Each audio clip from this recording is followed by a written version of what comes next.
Bismillahirrahmanirrahim. Assalamualaikum warahmatullahi wabarakatuh. Apa khabar semua? Hari ini saya akan bercakap mengenai pengurusan hotel wakaf oleh Yayasan Wakaf Malaysia. Okey. Kerajaan Persekutuan melalui rancangan Malaysia ke-9 telah memperuntukkan hampir 105 juta kepada Jabatan Wakaf Zakat dan Haji ataupun Jawha untuk membangunkan 4 buah hotel yang dinamakan sebagai hotel wakaf. Ada 4 lokasi di seluruh negara. Yang pertama di Bandar Taiping, Perak, yang kedua di Tanjung Keling, Melaka, yang ketiga di Teluk Kemang, Negeri Sembilan, dan yang keempat di Kuala Terengganu. Untuk pelaksanaan projek ini, pelaksananya adalah Jawha, iaitu dan melalui Jabatan Kerja Raya dan juga pelantikan perunding. Okey, seterusnya untuk model kerjasama pembangunan ini dilaksanakan secara usaha-sama ataupun joint venture antara Majlis Agama Islam Negeri selaku pemegang amanah tanah, Kerajaan Persekutuan melalui PTP sebagai pembiaya, dan juga Jawha selaku pelaksana projek. Untuk melaksanakan projek ini, disebabkan peraturan kita untuk peruntukan daripada pihak persekutuan turun kepada negeri, dia mestilah tanah tersebut diletakkan di atas nama Kerajaan Persekutuan. Jadi untuk itu pihak Jabatan Wakaf PTP juga telah merangka satu strategi di mana bagi dalam tempoh pembinaan hartanah itu dipajakkan atas nama PTP untuk membolehkan penyaluran daripada Kerajaan Persekutuan turun. Seterusnya untuk melaksanakan projek ini, Jabatan Wakaf dan Haji juga telah menandatangani satu perjanjian pembangunan tanah dengan Majlis Agama Islam Negeri untuk pelaksanaan projek hotel ini. Dan dalam perjanjian pembangunan tanah antara Jawha dan Main ini, di sinilah dinyatakan untuk memberi pilihan kepada Majlis Agama Islam Negeri untuk melantik Yayasan Wakaf Malaysia sebagai operator atau pelaksana pengurus hotel ini apabila siap. Okey. Seterusnya untuk perincian hotel, kepada yang pertama, iaitu Hotel Pantai Puteri Melaka. Ini dinamakan sebagai Hotel Pantai Puteri. Kos pembinaannya adalah 25.6 juta. Hotel bertaraf 3 bintang. Mula beroperasi pada 11/11/2011. Hotel ini mempunyai 87 buah bilik dan juga 6 bilik asrama yang setiap satunya boleh memuatkan lebih kurang 20 ataupun 20 orang satu bilik. Seterusnya fasiliti lain yang ada di hotel ini adalah sebuah dewan yang boleh memuatkan 350 orang, sebuah bilik berseminar untuk 60 orang, satu bilik banquet yang boleh memuatkan 200 orang, satu bilik mesyuarat juga boleh memuatkan 20 orang, sebuah kolam renang dan sebuah kafeteria dengan kapasiti 150 orang dan juga sebuah surau. Okey, untuk hotel yang kedua iaitu Kelana Beach Resort Teluk Kemang. Okey, untuk hotel ni kos pembinaan yang disumbangkan oleh pihak Kerajaan Persekutuan melalui Jawha adalah 18 juta, dan juga pihak Kerajaan Negeri melalui Majlis Agama Islam Negeri Sembilan turut menyumbang sebanyak 12 juta, menjadikan jumlah keseluruhan kos pembinaan hotel ini adalah sebanyak 30 juta. Juga hotel bertaraf 3 bintang, mula beroperasi pada bulan Januari 2012. Jumlah bilik untuk hotel ini adalah jumlah 84 bilik, dan juga hotel ini mempunyai 3 buah apartmen 3 bilik. Ini yang mensasarkan untuk keluarga. Dan satu keunikan untuk hotel untuk projek di Kelana Beach Resort di Teluk Kemang ini adalah tapak asal ini adalah tapak untuk mencerap anak bulan. Jadi untuk menggantikan balai cerap yang asal yang hanya merupakan sebuah bangunan kecil, pihak Jawha dan juga JKR telah membangunkan sebuah balai cerap yang sangat-sangat canggih, di mana balai cerap ini menggunakan satu teleskop yang diimport daripada US berharga lebih kurang 2 juta. Hotel ini setelah siap, banyak pihak yang telah menggunakan fasiliti balai cerap ni untuk kajian astronomi dan sebagainya lah. Termasuk pada setiap kali nak masuk bulan Ramadan, nak masuk bulan haji, dan masuk tahun baru, semuanya kita digunakan untuk mencerap anak bulan. Okay. Selain daripada balai cerap ini, juga terdapat Dewan Serbaguna yang boleh memuatkan 200 orang, Dewan Seminar juga 200 orang, bilik mesyuarat, galeri, ruang pameran, surau, dewan makan dan juga kolam renang. Dan untuk hotel ni juga, sebab dia berdekatan dengan pantai, jadi pihak pembina hotel ni telah menyediakan laluan rekreasi untuk daripada hotel ni turun ke pantai. Okey, seterusnya untuk hotel yang ketiga adalah Hotel Seri Warisan Taiping. Okey, untuk Hotel Seri Warisan Taiping ni asalnya dalam perancangan untuk pembinaannya dia boleh menempatkan 95 bilik. Tapi memandangkan ada kekangan dari segi dana ketika itu, dia dipecahkan kepada dua fasa lah, di mana untuk fasa pertama ni hanya 45 bilik dibangunkan, tapi infrastrukturnya dari segi dia punya keperluan-keperluan untuk tangki air, keperluan septic tank, keperluan kepada pencegah kebakaran dan sebagainya, dia disediakan untuk menampung keperluan sebanyak 95 bilik. Jadi kosnya agak tinggi lah kalau berbanding dengan bilangan bilik yang disediakan. Dan pihak Jauha dan JKR pada ketika ini sedang berusaha untuk mendapatkan peruntukan dan untuk merancang untuk membina fasa kedua lah. Dan dia kelebihan hotel ini adalah satu dewan banquet yang sangat besar. Dapat juga 3 bilik seminar dan sebuah kafetaria. Seterusnya hotel yang terakhir dibina oleh pihak Jauha adalah Hotel Grand Putri di Kuala Terengganu. Kosnya juga adalah hampir 42 juta, iaitu 41.69. 3 bintang. Mula beroperasi pada bulan Mei 2013. Jumlah bilik 180 bilik. Okey, untuk hotel ni antara fasiliti yang disediakan adalah dewan seminar, ruangan pejabat, surau, restoran, dan unik juga hotel ni adalah kita dalam konsep hotel wakaf ni kita cuba sebaik mungkin untuk memenuhi keperluan umat Islam.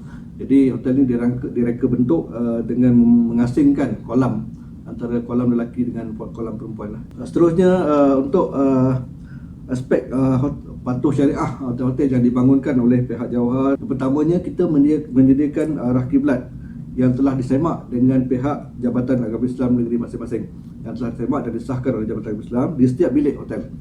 Okay, selain daripada di surau, setiap bilik juga kita letakkan arah kiblat untuk memudahkan pelanggan kita untuk menunaikan solat dalam bilik. Seterusnya sejadah dan juga Al-Quran lah. Okay, ini memang diwajibkan setiap bilik ada tiga perkara yang asas lah. Seterusnya hotel kita kita pastikan mempunyai sijil halal yang sah daripada JAKIM untuk operasi restoran dia. Seterusnya kita mensyaratkan kepada semua pekerja-pekerja hotel, staf-staf hotel, termasuk kerja-kerja pembersihan untuk menutup aurat. Dan ini juga dipanjangkan kepada guest-guest kita lah, yang mana ini sebelum mungkin kita minta dia orang menutup aurat lah. Okey.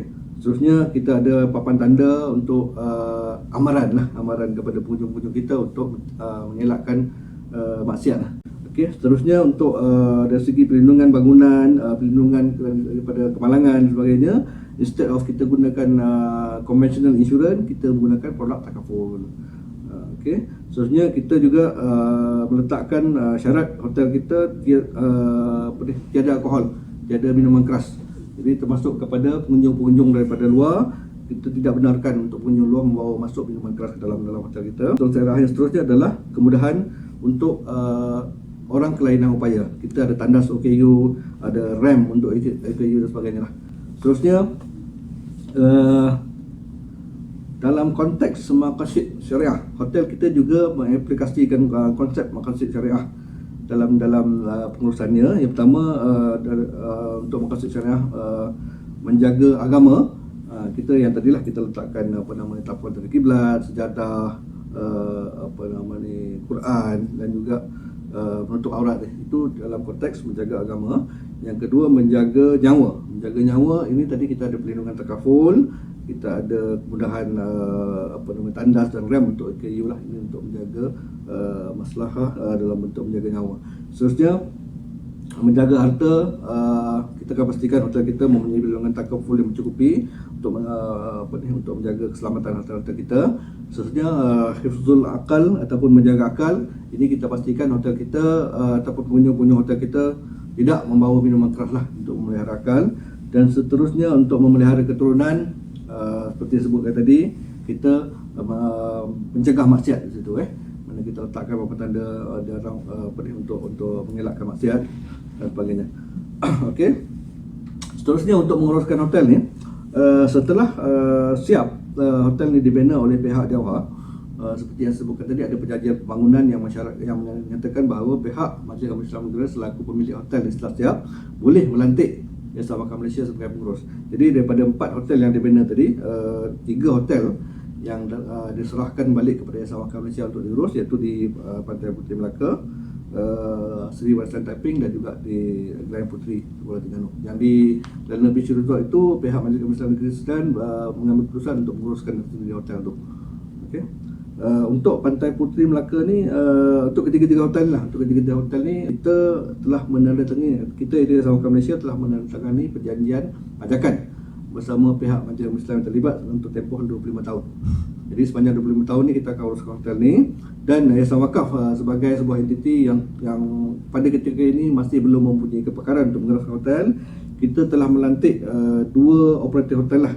Yang pertama untuk Seri Warisan Taiping, kita telah melantik Sari Budi Hotel Resort yang menggunakan jenama The Regency. Okey. Dan seterusnya untuk di Pantai Puteri dan juga Grand Puteri, kita telah bekerjasama dengan pihak Permata Ayah Bonda Holdings yang Berhad untuk memulakan operasi lah. Okey, dalam untuk ketiga-tiga hotel ni perjanjian sewaan kita dengan operator adalah selama 10 tahun dan ada option untuk pembaruan selama 5 tahun lagi. Terusnya memandangkan hotel ni hotel wakaf, jadi kita nak tak nak kita kena balikkan hasil daripada pembangunan hotel ni untuk manfaat wakaf tadi Okey, untuk modal lagi hasil ni, bila kita melantik operator ni akan membayar sejumlah bayaran sewaan kepada Jasa Wakaf. Okey, dan Jasa Wakaf bila menerima bayaran sewaan daripada operator ni akan mengalihkannya, yang pertamanya akan tolak bayaran pajakan kepada Majlis Islam. Okey, seterusnya akan bayar tolak kos-kos operasi, ini melibatkan bayaran cukai pintu, cukai ataupun cukai taksiran, cukai tanah dan kos-kos lain lah. Okey, hasil setelah tolak dua-dua kos ni, kita akan bagikan 50% untuk penyelenggaraan hotel. Ini untuk memastikan hotel ini sentiasa dalam keadaan baik, sempurna dan boleh beroperasi. Dan 50% lagi kita masukkan, kita akaunkan sebagai dana manfaat kepada Jasa Wakaf lah. Terusnya untuk menambahkan lagi tabung untuk menjaga hotel ni, kita juga mewujudkan satu account sinking fund, yang mana sumbernya adalah 2% daripada hasil kasa yang diterima oleh operator, 2% disumbangkan kepada account sinking fund. Okey. So account sinking fund ni dipegang bersama secara bersama oleh Jasa Wakaf dan operator lah. Yang saya sebutkan manfaat wakaf tadi adalah apabila Majlis Islam menerima bayaran pajakan daripada Jasa Wakaf Malaysia, bayaran pajakan diterima itulah yang kita pihak Majlis Islam kategorikan sebagai manfaat wakaf, yang mana akan digunakan untuk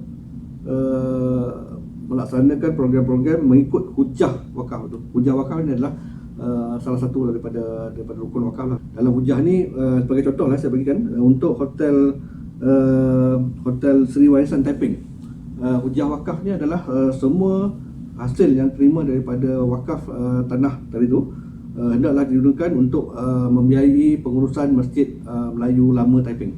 Jadi untuk ketika ini pihak Majlis Islam menerima lebih kurang 100,000 setahun daripada itu, dan kesemuanya disalurkan kepada masjid tersebut. Jadi masjid tu walaupun masjid lama, tapi fasiliti yang ada memang tip top lah sekarang ni, sebab dia ada peruntukan yang untuk membiayai ini. Yang lain-lain tu macam di Melaka, hasil manfaat daripada wakaf tadi digunakan untuk program-program kebajikan lah. Okey. So setakat itu yang saya boleh kongsi untuk hari ini berkaitan dengan pengurusan hotel wakaf kita. So insyaAllah kita akan jumpa lagi di masa akan datang dengan topik lain juga. Sekian, terima kasih. Assalamualaikum warahmatullahi wabarakatuh.